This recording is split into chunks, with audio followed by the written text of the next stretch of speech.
Just let me share before we break.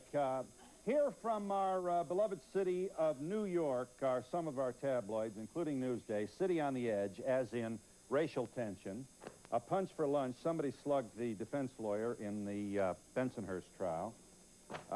Here's the Vietnam story. This is the latest in our in the expression of our racial problems here in the city of New York. Another race attack, screams the New York Post. We also have more than a little evidence. Our kids are racist. Where do they get that from? We got through the 50s and 60s, and some of us learned. I'm not bragging. But when the cities exploded, boy, come down from on high, all the guys from the air-conditioned offices hiring people here and there of all colors. Our children don't know who Malcolm X is, have no idea what happened to this country in the 60s. Martin Luther King, ask them who Rosa Parks is. And now they're going to school, and not all to be sure, but it's clear a lot of them aren't even self-conscious about it. Now they've got a professor out here at CCNY, not to mention Professor Rushton, who joins us to offer similar views regarding what he claims is the data. Are we scared? And what about Jimmy Breslin? And what little dragon is running around your head and mine, ready to jump out? And Andy Rooney. And the Greek, and Al Campanis. And what are your parents' attitudes? How about your grandparents? How about your kids? This is your country, and we'll be back in just a moment.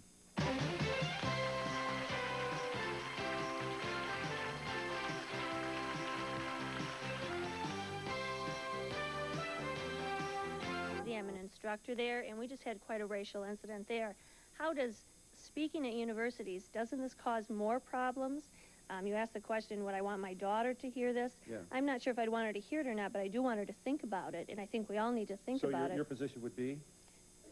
That the questions arise mentally because we see it on television. So is it okay with you if he speaks? I Only can if he has speak. someone counteracting. I'm not a allowed. balancing person. In effect, I am not allowed to speak. In effect, there is a censorship. People like me and Arthur Jensen at Berkeley and other people, Mike Levin here at City University, if we get up to speak, we're shouted down, we have the police put on us, we don't get an opportunity to put our point of view across. I think it's extremely important that everyone have an opportunity to say what they think and what they feel about things. That really defines our country. And I must say I think that college-age students, if we're talking about university, so my kids are that age, and I think that that's one of the best things that has happened to them, for them to attend school in New York and to be exposed to things and have the opportunity to learn how to approach material and understand it and define it for themselves. So you wouldn't ban the professor? From what I've heard today, which is the first time I've heard him explain his ideas, no, I would want my kids to examine them for themselves and perhaps argue with me about them or argue with him or look for other information. If we believe that some group of people is inferior, aren't we inevitably going to insist that they do the windows? Well, I'm not saying... Aren't we inevitably going to make it more difficult for them to rise to the top? And aren't we going to ensure that they stay in their place? And if that's the case, how close then are we to genocide, to more hostile, aggressive, fearful, irrational behavior? I don't think my children are going to accept that argument at all. I think one of the things that our family appreciates the most is the diversity of people that we know or that we see around us.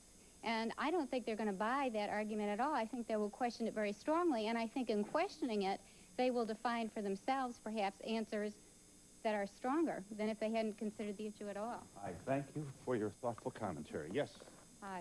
Racism, it's frightening that as adults, racism starts in the home. And it also is frightening that it's our leaders who are the ones who breed. How do you mean? I mean, like yesterday in the newspaper, very prominent men, like Cardinal O'Connor, will say that Israel is being held captive. That's also racism. That breeds the wrong kind of thinking also. That makes people think different thoughts and makes people think, oh my goodness, that's racism too, Phil.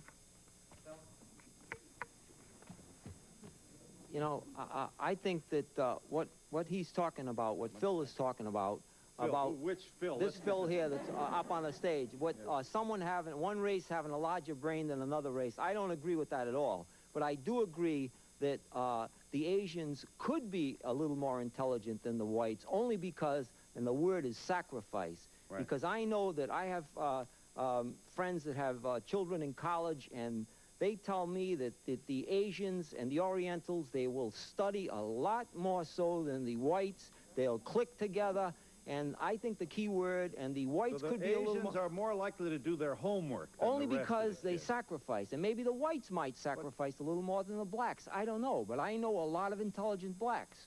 So maybe the word average and sacrifice something could be said about that. Yeah, let me keep it here for a second. We've got you.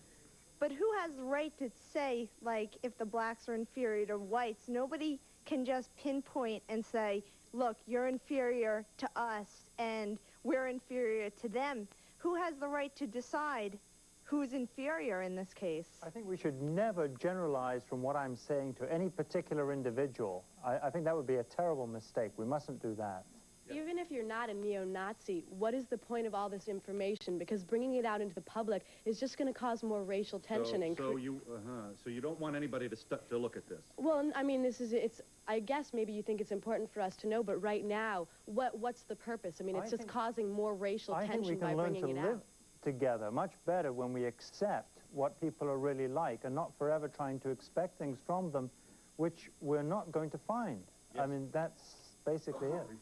I'm speaking to Professor Rushton specifically. As a Holocaust survivor, I'm afraid of people like you. You should never do these things, and it only brings trouble to the people. And besides, what does it bring in this time of when we have such trouble with racism and bigotry? You can only bring more trouble, and I disagree with you entirely. Having a son and a professor at anthropology, it's absolutely rubbish. And I don't believe a word you're saying. Hello. My daughter has a black husband and a boy and a girl, half black, half white. And they're living like millionaires, and I hope the whole world goes like that. Well, we do too, and I thank you. I want to agree with the gentleman over here about this man over here. It's people like him that keep this world in a turmoil all the time. I think black people have did a profound job, a deep thing in bringing America together. They've worked, and the white man is the one that kidnapped him from Africa and brought him over here. Yes. And the black men have been living in a invisible cage for 370 years and been suppressed, you know. And I think it never gets addressed. And I think this man, he's spreading this stuff around, but nobody never bring up the thing about the Ku Klux Klan, how they keep the black people down, keep you afraid and everything. If you were down for 370 years and you don't get no place year by year, there's a whole talk show going on 24 hours a day in New Jersey talking about nothing but downing black people, downing them. How can you get anywhere by being down all your life? And, you know? You did very well. I thank you very much. Yes. Yes. They talk about whether or not this should be in our schools. I have a daughter who's 9 years old, and she's grown up in a time where I found that she didn't know the difference between black and white. She didn't know it made any difference as to what color her friends were. And I'm proud of that, being a single parent. And when she goes to school, she's learned who Martin Luther King Jr. is, and she knows what that's about. But if I told her that blacks didn't used to be able to sit on the bus with us in the front, she does not understand that, and therefore I would never want her to be subjected to this. Yes, ma'am. I just want to say I'm from Teaneck, New Jersey, where we're having a lot of controversy now, black versus white. And I really feel a lot of the problem is the media. I've lived in the town 14 years, and I think I speak for a lot of people in the town when I say that people got along as well as they could. I mean, people have intrinsic differences, and that's what makes people decide whom to be friendly with, who to marry, who everything. But that's what Professor Rushton appears to be dangerously close to saying himself. Intrinsic differences. What are these intrinsic differences? I think a lot of them are just, I don't know, chemistry. Maybe this is just what makes up the world, and we do live with them. Right. But once you decide that we somehow intrinsically different, once we start to believe that race of people is superior in intelligence, or to put it less volatilely, does better on the tests, once we say that, then we are inevitably committed to the incendiary consequence of also believing that there are some races out there that are less intelligent. And that's when we approach the lip of the volcano. Well, I think that's really when you carry it to the nth degree, and then when you're sort of insane, I would think. I mean, but I think normal people realize there are, you know, differences that we all live with. And I think in Teaneck, a lot of what happened is outsiders came in and created from what was a terrible situation. Yeah. But should the media have reported the terrible situation? I think more even-handedly, yes. That much time. The gentleman on the right said earlier that he wants to segregate from intelligence. What are we supposed to do? Take the smart people and breed them, and the people who aren't as smart and breed them and segregate them? And kill the Jews and other non-Aryans. I'm not advocating that, you understand. I'm explaining what some people are saying, how they're using this kind of data. And I want to make a point about the data, because Rushton would like me to address the data. A little boy, Monty, in a public school in St. Louis, he took his test and he turned out that he was retarded. I was working with the boy. He liked to look at little dinosaur books, and I asked him, tell me about the dinosaurs, and he started telling me about the Brontosaurus, Tyrannosaurus, and everything.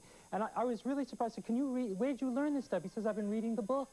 I said, Monty, he's 10 years old, read me the book. And he starts reading. And I run down, I tell the principal, Monty isn't retarded, he's a genius. But he never bothered on these tests because he had no reason to take the test.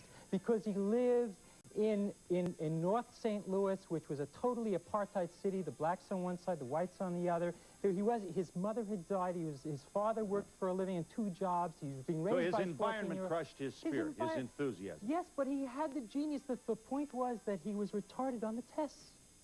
And how many children out there I'm telling you are getting, I think how we're many all of these LD, data kid. items? I How mean, many of these data items? It's terrifying. They've got a 70 IQ, an 80 IQ, and they're really geniuses. I don't know how we got through college. And what I found in the public schools was that the kids, there were children in there that were poets, they were architects, they were artists. I've got a break, and we'll be back in a moment.